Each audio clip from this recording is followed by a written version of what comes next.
Por favor, busque el capítulo 8 del libro de Job. Hoy quiero hablar de los fantasmas que nos acosan, porque en este siglo estamos viviendo acosados por fantasmas filosóficos que tomaron forma en el siglo XVIII. Y es hora de que nosotros, como creyentes, tengamos un punto de vista mundial basado en la verdad de la palabra de Dios. Permítame decir que hay una diferencia entre los hechos y la verdad. Los hechos son como una receta de cocina. La verdad es como la comida. Aliméntese y digiera la verdad, y su vida cambiará. Dios quiere que usted sepa y tenga la verdad. ¿Por qué Dios nos ha dado la Biblia? El mismo Señor Jesucristo dijo: santifícalos en tu verdad. Tu palabra es verdad. ¿Por qué Dios nos ha enviado su Espíritu Santo? En la Biblia se lo llama el Espíritu de verdad. ¿Por qué vino a la tierra el Señor Jesucristo? Porque Él es la verdad. ¿Por qué tenemos iglesias? Porque las iglesias son los pilares cimentados en la verdad. ¿Cuál es el más grande deseo de cada padre o cada madre creyente? Aquí bien podemos citar las palabras del apóstol Juan: no tengo yo mayor gozo que este, el oír que mis hijos andan en la verdad. Es la verdad la que necesitamos hoy en día. La verdad debe ser para el espíritu lo que es el alimento para el cuerpo, lo que la luz es para los ojos, lo que el sonido es para los oídos.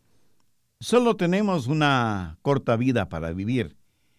Y nuestra meta, nuestro deseo, nuestra más ardiente ambición debe ser el descubrir, el conocer, el saber y el practicar la verdad. Porque conocer la verdad es conocer a Dios, y conocer a Dios es conocer la verdad. La educación secular no es suficiente. Nuestros jóvenes deben tener un punto de vista mundial cristiano. Cuando tenemos un punto de vista mundial cristiano, descubriremos que todos los hechos se cruzan con la verdad y todo está relacionado. No ponga su vida cristiana en un nicho, ni piense que el resto de cosas no tienen ninguna importancia. Necesitamos verdad devocional para alimentar nuestras mentes. Necesitamos saber qué es lo que creemos y por qué lo creemos. Necesitamos verdades prácticas para testificar, para construir iglesias, para ir al campo misionero, para edificar hogares y familias cristianas. Necesitamos que la verdad nos movilice y no solo que nos emocione. Y debemos dar gracias a Dios por el amor que nos une, pero debemos ir más allá de un ágape sin significado. Necesitamos poseer la verdad que tenga concreto y acero y que ocasione que nos paremos firmes en nuestras convicciones. Job estaba perplejo, estaba muy enfermo y en serias dificultades, y unos amigos vinieron a visitarle, a consolarle, pero más parecían atormentadores que consoladores. Uno de ellos se llamaba Bildad, y el siguiente fue el consejo que él le dio a Job. Le dijo: porque pregunta ahora a las generaciones pasadas y disponte para inquirir a los padres de ellas, pues nosotros somos de ayer y nada sabemos, siendo nuestros días sobre la tierra como sombra. ¿No te enseñarán ellos, te hablarán, y de su corazón sacarán palabras? Con estas palabras registradas en Job 8, desde el verso 8, lo que Bildad le dijo a Job fue más o menos lo siguiente: Job, necesitas algunas respuestas. Por lo tanto, debes ir a la biblioteca y desempolvar algunos libros antiguos y comenzar a estudiarlos. Estudia a los filósofos y a sus padres, y ellos te dirán cuál es la respuesta. Note que Bildad no recurre a la palabra de Dios, sino que la sustituye con el pensamiento humano. En vez de decir así dice Dios, su énfasis es en así dice el hombre. Es la forma antigua del humanismo. Y el humanismo, como la nueva era, no es nada nuevo. Es la cosa más antigua y polvorienta que, como el polvo, se disemina por todo el mundo actual. Seguramente usted habrá escuchado o leído lo que pasó en la Casa de Representantes en el estado de Kansas, cuando un pastor fue llamado para orar. Todos esperaban una oración normal, con palabras y frases piadosas que muchas veces los clérigos usan. tratando de no herir los sentimientos religiosos de nadie. Pero la oración del pastor George Wright sorprendió a todo el mundo. Fue como lanzar una roca contra el avispero. El pastor oró y dijo: Padre Celestial, venimos delante de ti para pedir tu perdón y para buscar tu guía y dirección. Sabemos que tu palabra dice: hay de los que llaman a lo malo bueno, pero eso es exactamente lo que hemos hecho. Hemos perdido nuestro equilibrio espiritual y hemos invertido nuestros valores. Confesamos que hemos ridiculizado la verdad absoluta de tu palabra y ahora practicamos un pluralismo moral. Estamos adorando a otros dioses y los llamamos multiculturalismo. Hemos respaldado la perversión y la llamamos estilo de vida alternativo. Estamos explotando a los pobres por medio de las loterías. Somos negligentes ante los pobres y los llamamos autopreservación. Recompensamos la vagancia y ociosidad por medio de la ayuda económica estatal. Estamos matando a los bebés por medio del aborto y los llamamos una opción. Hemos dejado de disciplinar a nuestros hijos y decimos que estamos construyendo su autoestima. Hemos abusado del poder y los llamamos sagacidad política. Codiciamos las posesiones ajenas y los llamamos ambición. Hemos contaminado el aire con profanación y pornografía y los llamamos libertad de expresión. Nos burlamos de los honestos valores morales y éticos de nuestros antepasados y los llamamos iluminación. Examínanos, oh Dios, y conoce nuestro corazón. Pruébanos y conoce nuestros pensamientos y ve si hay en nuestros caminos perversidad. Límpianos de todo pecado y libéranos. Guía y bendice a estos hombres y mujeres que han sido enviados por el pueblo de Kansas y que han sido ordenados por ti para gobernar este gran estado. Dales tu sabiduría para gobernar y que sus decisiones puedan guiarnos hacia el centro de tu voluntad. Lo pido en el nombre de tu Hijo, el Salvador que vive, Jesucristo. Amén. Yo diría que esa fue una extraordinaria oración. ¿No le parece? Bueno, ellos no lo pensaron así.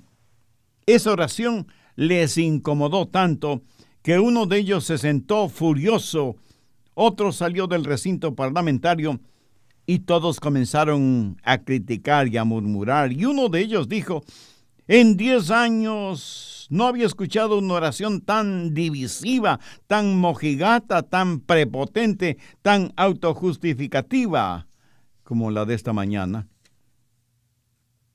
Yo doy gracias por ese pastor que tuvo la valentía de orar de esa manera, porque todo lo que dijo revela la verdadera condición moral y espiritual en la cual vivimos. ¿Sabe por qué estamos en crisis? Porque ya no creemos en una verdad absoluta. Si retrocedemos hasta la década de los años 60, encontramos que las Cortes de Justicia habían revertido el principio de una nación bajo Dios, que hasta entonces era el principio fundamental de la historia norteamericana. En 1962, un juez de la Corte Suprema decretó que la oración en las escuelas públicas era inconstitucional. En 1963 se prohibió la lectura de la Biblia en las escuelas públicas. En 1980, el exhibir los 10 mandamientos fue declarado inconstitucional. En 1982 se prohibió la enseñanza del creacionismo, o sea, que los seres humanos fueron creados por Dios Todopoderoso. En 20 años se expulsó a Dios de las escuelas públicas y se le dijo que no regrese nunca más. ¿Cuál ha sido el resultado de todo eso? Hoy los hijos necesitan el permiso de sus padres por escrito para que en las escuelas o colegios les den una aspirina en caso de ser necesario, pero con la ayuda de consejeros, las jovencitas pueden tener un aborto y matar al bebé sin que sus padres lo sepan. Dígame usted si es que no tenemos serios y muy serios problemas.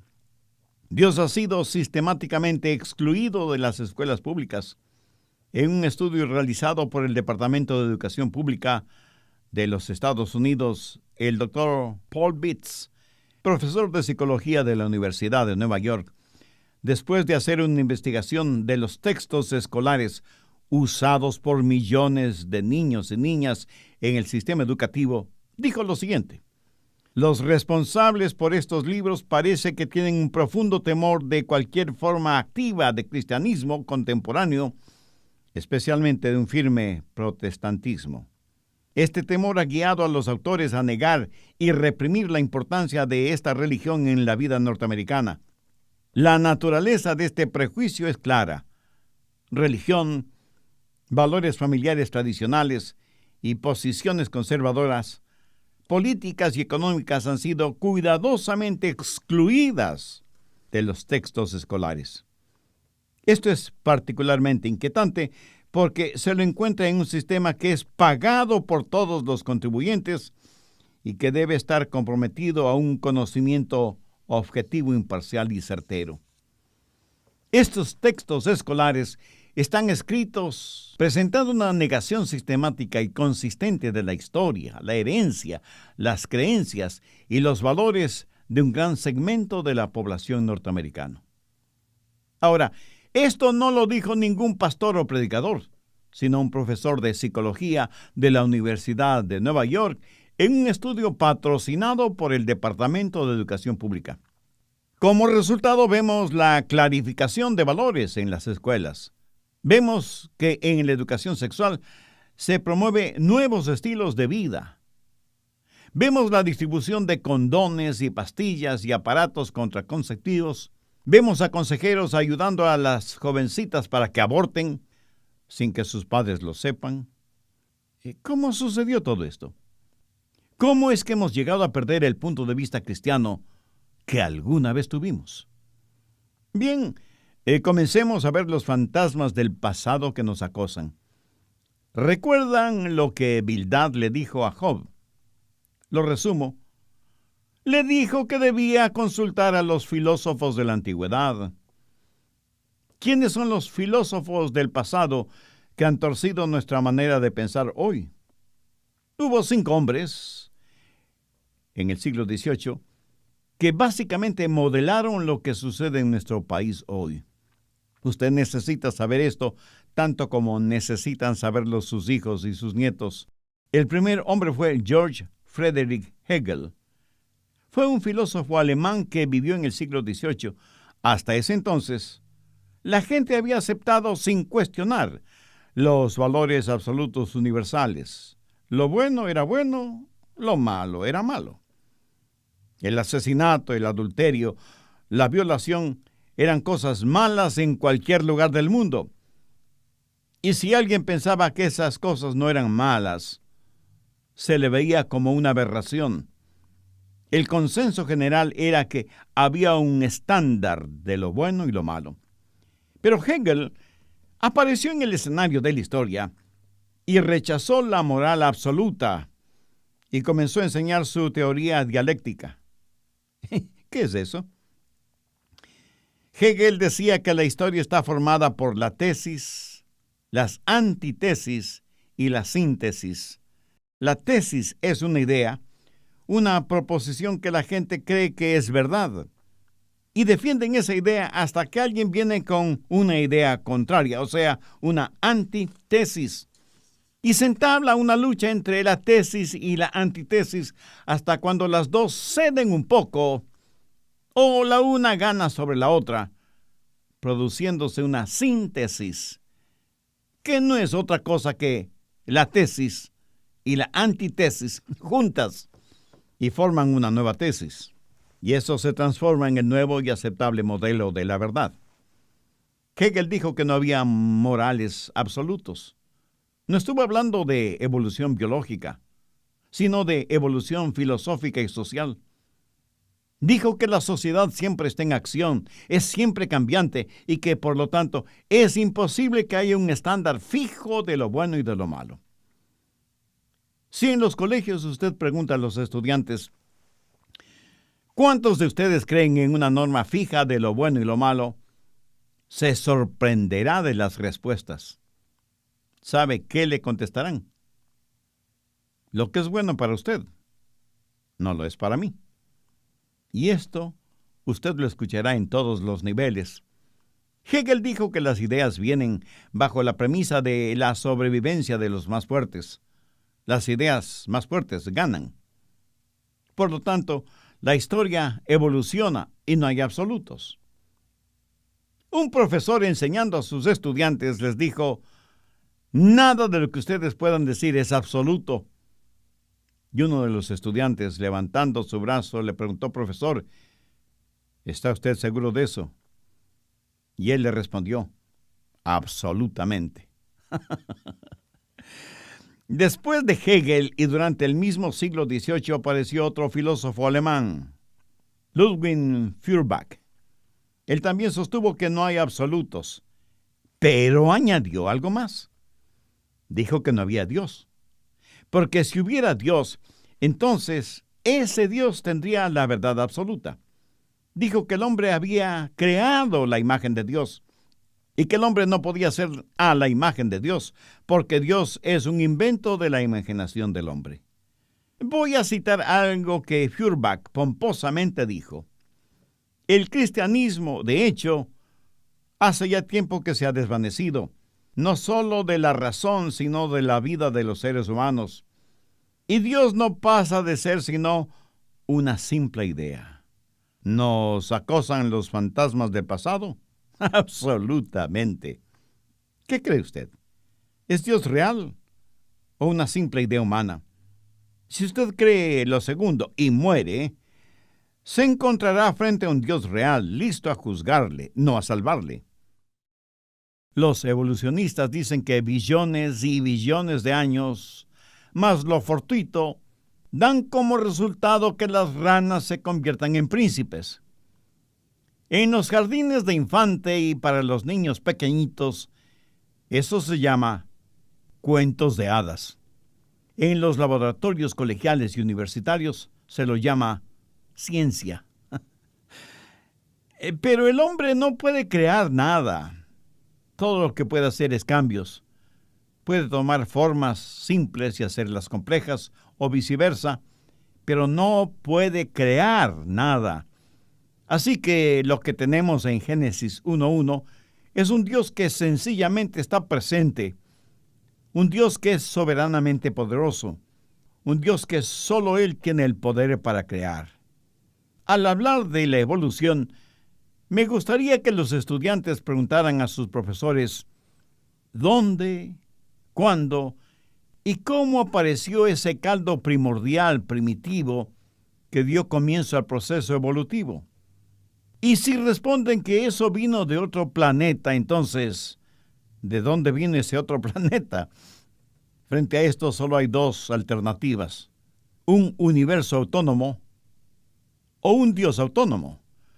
Y a menos que usted sea un endurecido materialista, es más fácil, mucho más fácil el creer que Dios hizo los cielos y la tierra. En tercer lugar, debemos saber que Dios tiene con toda seguridad un determinado propósito. ¿Por qué lo hizo? Cuando mira la creación, hay dos cosas que puede observar fácilmente: diseño y propósito. Pero persiste la pregunta: ¿por qué lo hizo? Primero, Dios lo creó para su placer. Él es Dios y puede hacer lo que quiera. Mire lo que dice Apocalipsis 4:11. Señor, digno eres de recibir la gloria y la honra y el poder, porque tú creaste todas las cosas y por tu voluntad existen y fueron creadas. Dios creó las cosas para su regocijo, para su placer. En segundo lugar, las creó para su alabanza. Romanos 11:36. Porque de Él y por Él y para Él son todas las cosas. A Él sea la gloria por los siglos. Y David en el Salmo 156 dijo: todo lo que respira, alabe a Jah, o sea, a Jehová. Aleluya. Todo lo que Dios ha creado debe ser como un gran coro de alabanza. Los árboles deben levantar sus ramas en alabanza a Dios. Las flores deben abrir sus pétalos en alabanza a Dios. Los pájaros deben extender sus alas y orquestar sus trinos en alabanza a Dios. Las estrellas suspendidas en el espacio infinito deben, con su brillo, alabar a Dios. Cataratas, ríos y mares deben alabar a Dios, porque Dios lo creó todo para su gloria y para su placer. En tercer lugar, Dios lo creó todo para su pueblo.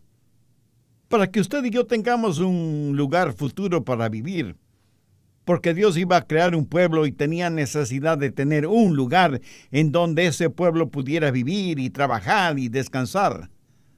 La tierra fue el hogar que Dios creó para los suyos. Y cuando Dios lo creó todo, lo miró y dijo que todo era bueno. Toda la creación de Dios fue buena. Nunca se convierta usted en un escéptico. Nunca piense que las cosas materiales en sí mismas son malas. Nunca piense ni por un momento que esta tierra, este planeta, es malo. Es Satanás quien trata de que usted piense negativamente de Dios, tratando de convencerle de que Dios no le ama, de que Dios no tiene ningún interés en usted. Pero eso es totalmente falso, porque Dios sí le ama. Usted como ser humano es la misma expresión de la creación de Dios. No permita que le digan que su origen fue una ameba que evolucionó a reptil, que luego evolucionó a mono y que evolucionó a hombre. Entienda que se requiere mucha más fe para creer en el evolucionismo que en el creacionismo. Anote los siguientes versículos. Salmo 37:4. Deleítate a sí mismo en Jehová, y Él te dará las peticiones de tu corazón. Salmo 84:11. Porque sol y escudo es Jehová Dios. Gracia y gloria dará Jehová. No quitará el bien a los que andan en integridad. Y en Timoteo leemos: a los ricos de este mundo manda que no sean altivos, ni pongan la esperanza en las riquezas, las cuales son inciertas, sino en el Dios vivo, que nos da todas las cosas en abundancia, para que las disfrutemos. Todo lo creado por Dios, el mundo, y en este mundo es bueno. En el principio creó Dios los cielos y la tierra. ¿Para qué creó Dios los cielos y la tierra? Para su placer, para su alabanza y para su gente. En cuarto lugar, Dios es un Dios que salva personalmente. Dios es un Dios que está sencillamente presente, que es soberanamente poderoso, que tiene un propósito definido y que para beneficio y bendición nuestra, es un Dios que personalmente nos salva. Y esto debemos entenderlo en forma muy clara.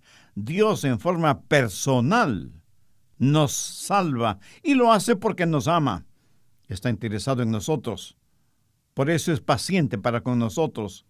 El apóstol Pedro lo dice en forma muy concreta: el Señor no retarda su promesa, según algunos la tienen por tardanza, sino que es paciente para con nosotros, no queriendo que ninguno perezca, sino que todos procedan ¿a qué? Sino que todos procedan al arrepentimiento. Génesis 1:1 dice que Dios creó los cielos y la tierra. Aquí el nombre de Dios es Elohim y hace referencia a un Dios personal. Hablemos de esto por un momento. En Elohim, el principio de esa palabra, El, significa un Dios que tiene ilimitado poder, fortaleza.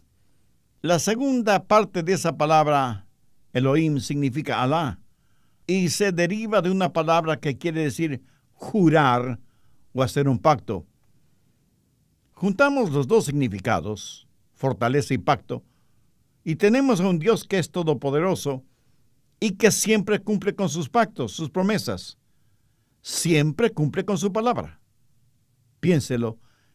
En el principio, Elohim, el Dios todopoderoso, el Dios que siempre cumple con sus promesas, creó los cielos y la tierra. Hace ya algunos años, la industria cinematográfica presentó la serie de películas con el tema de La Guerra de las Galaxias. He visto solo porciones de esas películas en la televisión, pero he leído y he escuchado mucho acerca de esas películas en las cuales, de alguna manera, se reconoce en forma pasiva a un ser supremo, al cual lo identifican como la fuerza. ¿Qué puede ser más impersonal que eso? La fuerza. Pero en la Biblia Dios no es la fuerza.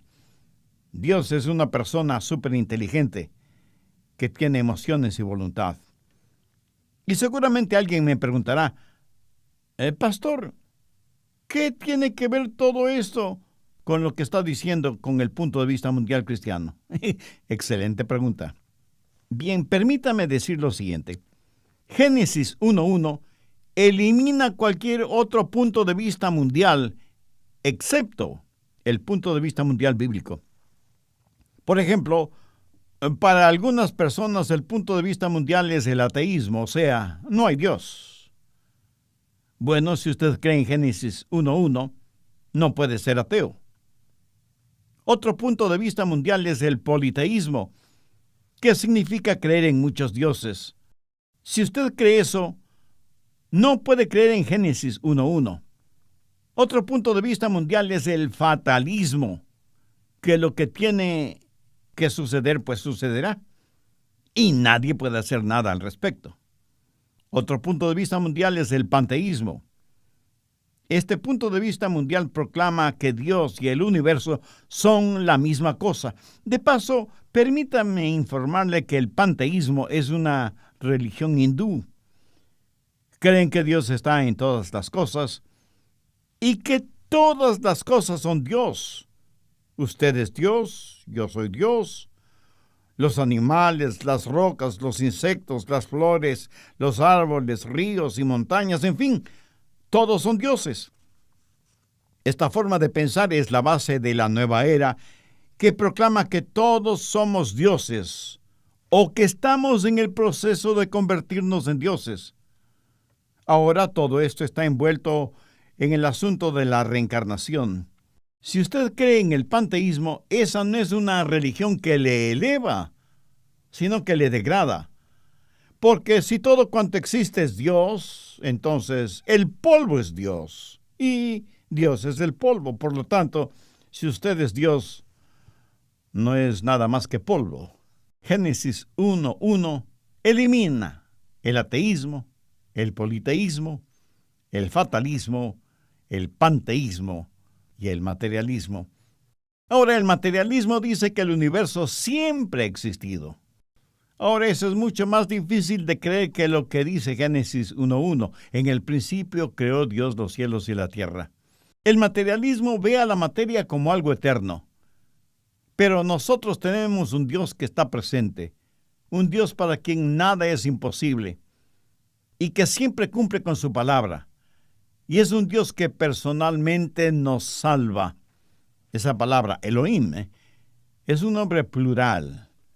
Y Génesis 1:1 literalmente dice, en el principio los dioses crearon los cielos y la tierra.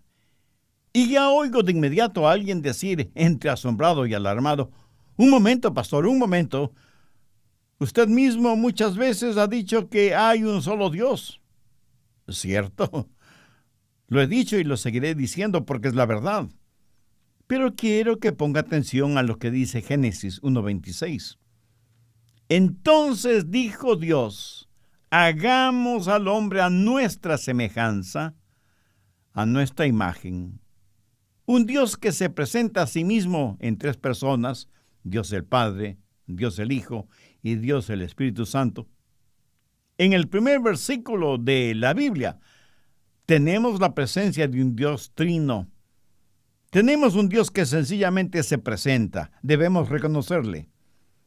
Tenemos un Dios que es soberanamente poderoso, debemos respetarle.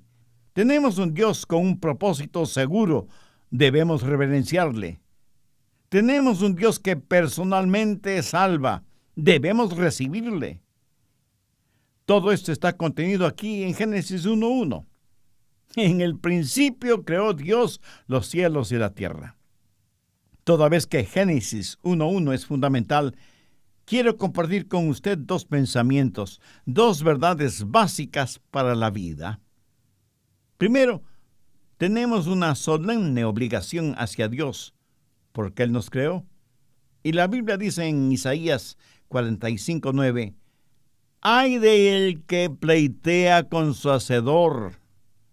Y en el libro de Eclesiastés 12:1 leemos, «Acuérdate de tu Creador». ¿Lo ve? Tenemos una obligación hacia Dios. Veamos ahora Isaías 43:1. «Ahora así dice Jehová, Creador tuyo, oh Jacob, y formador tuyo, oh Israel. No temas, porque yo te redimí. Te puse nombre. Mío eres tú. Somos suyos porque Él nos creó y Él nos redimió. Por lo tanto, tenemos una obligación hacia Él. Ay del que pleitea con su hacedor». Esa es la primera verdad fundamental que quiero que la sepa y que la entienda. La segunda verdad es la siguiente. No solo tenemos una obligación hacia Dios, sino que Dios tiene una obligación hacia nosotros. Y le puedo asegurar que no estoy diciendo ninguna blasfemia. Vean lo que dice 1 de Pedro 4:19. «De modo que los que padecen según la voluntad de Dios encomiendan sus almas al fiel Creador». Pastor Rogers, ¿qué quiere decir eso? Bueno, quiere decir que Dios no nos creó para luego abandonarnos. Una de las peores cosas que un hombre puede hacer es procrear un hijo o una hija y abandonarlos. Escúcheme, cuando Dios nos creó y nos puso en esta tierra, no nos creó para abandonarnos. Cuando Él creó todo lo que creó, lo observó todo detenidamente y habiendo finalizado su trabajo creativo, dijo que todo era bueno. Pero cuando el pecado entró en el mundo, ya no todo fue bueno. Entonces el Señor Jesucristo se encarnó, nació de una virgen, vivió una vida sin pecado y fue injustamente acusado y sentenciado a muerte y muerte de cruz. Fue al Calvario para pagar por nuestras culpas y desde la cruz vio su trabajo terrenal terminado y dijo, consumado es. Y ahora hay una nueva creación para quienes creen en Él. Cuando usted entrega su corazón a Dios, cuando confía en Jesús y le recibe como su Salvador y Señor, cuando el Santo Espíritu de Dios mora en usted, usted está cumpliendo su obligación hacia Él. Es como si usted declarara, tú me creaste, tú me redimiste, por lo tanto, lo entrego todo a ti. Luego, cuando Él viene a usted para guardarle, protegerle y cuidar de usted integralmente, Él está cumpliendo su obligación con usted. ¿Por qué? Porque el Dios que le creó, no le creó para luego abandonarle. Y en Génesis vamos a ver cómo estas verdades son opuestas a todas las mentiras que circulan por el mundo hoy en día. Hay un hermoso himno que dice que se necesitó un milagro para suspender a la tierra en el espacio. Se necesitó un milagro para suspender las estrellas en el firmamento. Pero cuando Jesús salvó mi alma, me perdonó y me limpió, ese fue un extraordinario milagro de amor y de gracia. ¿No quisiera usted experimentar ese milagro ahora mismo? Entonces, ¿por qué no invita a Jesús a vivir en su corazón? ¿Por qué no le dice en la intimidad de su mente y de su alma, Dios eterno, creo firmemente que soy creación tuya y que tú me amas y quieres salvarme? Creo que enviaste a esta tierra a tu Hijo, el Señor Jesucristo, para que muriera por mí, para redimirme y darme una nueva vida. Por eso quiero entregarte mi corazón, mi vida, todo lo que soy ahora mismo. Deseo que seas mi Salvador y mi Señor, y dame la fuerza para que yo nunca me avergüence de ti o de tu palabra, y que yo no sea una vergüenza para ti o para tu evangelio. Lo pido en tu santo nombre. Amén. Amiga, amigo, yo no sé quién sea usted o dónde está, pero si usted hizo esa decisión por Cristo y la hizo con fe y con sinceridad, le puedo asegurar, respaldado por la palabra de Dios, que sus pecados le han sido perdonados y que hay gran regocijo en el cielo por su arrepentimiento. Y por eso le invito para que tenga la bondad de escribirnos contándonos acerca de su decisión espiritual. Su carta, que será de bendición y aliento para nosotros y este programa de estudios bíblicos radiales, también nos dará la oportunidad y privilegio de orar por usted y su nueva vida como creyente en el Señor Jesucristo.